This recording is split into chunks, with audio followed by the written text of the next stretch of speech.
Dajjal adalah seorang manusia pendusta dan penebar fitnah terbesar yang lahir dari keturunan Yahudi. Dalam berbagai riwayat, Dajjal kelak akan dibunuh oleh Nabi Isa alaihissalam atas izin Allah Ta'ala di akhir zaman. Peristiwa ini menjadi salah satu tanda-tanda terjadinya hari kiamat. Dajjal bukan jin ataupun makhluk lain, tetapi ia manusia yang ditangguhkan ajalnya seperti halnya Nabi Isa alaihissalam. Dajjal lahir di negeri Samirah Samaria, negeri kecil di Palestina warisan Nabi Sulaiman. Negeri Samirah ini berasal nama seorang dari Bani Israel, Musa Samiri, pembuat berhala sapi emas. Ia pengikut Nabi Musa alaihissalam yang kemudian sesat dan merupakan tokoh kafir yang disebut dalam Al-Quran. Dajjal lahir dari seorang ayah dan ibu keturunan Yahudza Yahudi yang 31 tahun tidak dikaruniai anak. Ketika lahir, Dajjal menjadi anak yang paling menyengsarakan kedua orang tuanya, sebagaimana digambarkan oleh Rasulullah SAW. Ayah dan ibu Dajjal itu melewati pernikahannya selama 30 tahun tanpa melahirkan satu anak pun. Kemudian lahirlah dari mereka seorang anak laki-laki yang buta sebelah matanya. Ia menjadi orang yang paling berbahaya dan paling sedikit manfaatnya bagi kedua orang tuanya dan bagi umat manusia. Kedua matanya tertidur tetapi hatinya tetap terjaga. Keluarga Dajjal, ayah dan ibunya adalah penyembah berhala. Mereka menyembah berhala berbentuk sapi betina. Menurut Dr. Isa Daud dalam bukunya Kemunculan Dajjal di Segitiga Bermuda, Dajjal lahir 100 tahun sebelum kelahiran Nabi Musa alaihissalam. Ada yang menyebutkan cikal bakal Dajjal lahir dari nama Musa Samiri, si pembuat berhala sapi emas. Sementara dalam buku Lahzaru Ai Masih Ad-Dajjal disebutkan Dajjal lahir dari hasil hubungan ketika ibunya sedang menstruasi, lalu terjadilah kehamilan sebagai pengaruh perbuatan iblis. Dikisahkan pada malam yang menakutkan diiringi embusan angin dan hujan lebat, pasangan suami istri itu mendengar suara dari patung sapi betina yang mereka anggap sebagai Tuhan mereka. Kemudian patung itu memberitahu kepada mereka akan kelahiran seorang anak. Setan mengetahui keinginan suami istri itu mendambakan seorang anak laki-laki. Karena itu setan memperdaya berhala itu seakan-akan memberi karunia anak dan meminta korban-korban sesembahan. Demikianlah cara setan menipu daya manusia. Perempuan itu pun melahirkan anak lelaki tetapi kedua matanya cacat sejak lahir. Bayi itu suka tidur malam dan siang dan jarang bangun. Sejak kelahirannya, Dajjal tidak mau menyusui dan selalu tertidur, hingga mengakibatkan payudara ibunya mengalami pembengkakan hebat dan menimbulkan panas yang luar biasa. 2 bulan kemudian ibunya meninggal. Bukan hanya ibunya saja yang merasakan kesengsaraan, sang ayah pun demikian. Adapun kesialan yang dibawa Dajjal bagi ayahnya ialah setelah kira-kira 4 tahun, Dajjal hanya diam dan tidur saja sejak kelahirannya. Pada suatu malam anak itu bergerak merangkak seperti balita. Ia berjalan ke arah patung-patung berhala kemudian tidur di sisi patung itu. Sang ayah pun bangun keesokan harinya dan mendapati anaknya tertidur di pangkuan patung Tuhan mereka. Ayahnya memanggil tetangganya dan berita itu menyebar luas.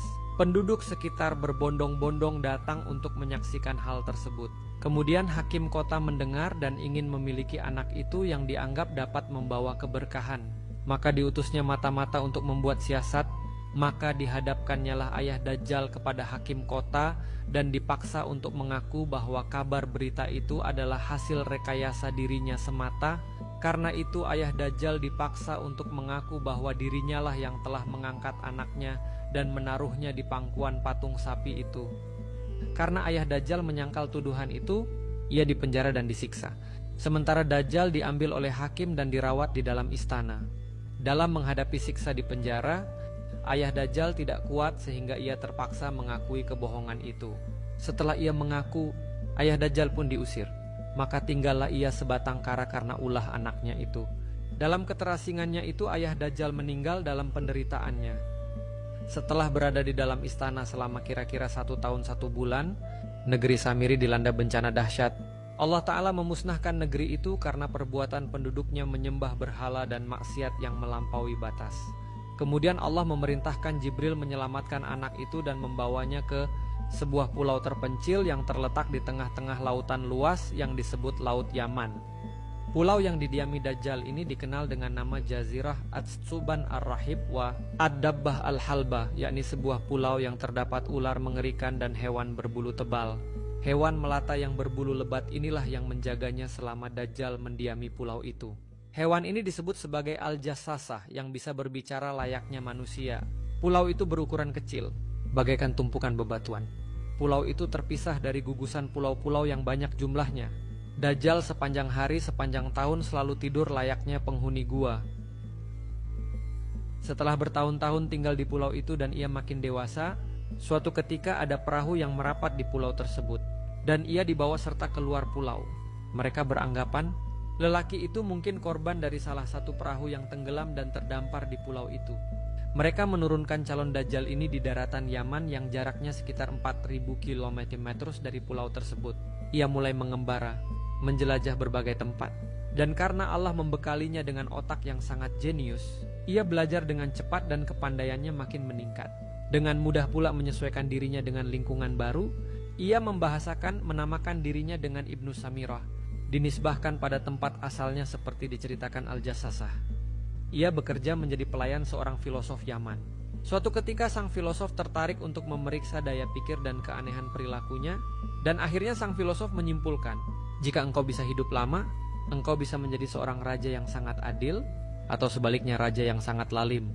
Setelah tinggal beberapa tahun lamanya bersama sang filosof, Ibnu Samirah berkeinginan untuk mengunjungi negeri asalnya Samirah yang berada di Palestina. Ia membeli sebuah perahu besar dan menggaji beberapa nelayan untuk menjalankannya. Segala kebutuhan dan perlengkapan juga dipersiapkan dalam perahunya itu. Tetapi sebelum mengarahkan ke Palestina, ia ingin mengunjungi pulau terpencil tempat masa kecilnya tinggal bersama Al-Jassasah.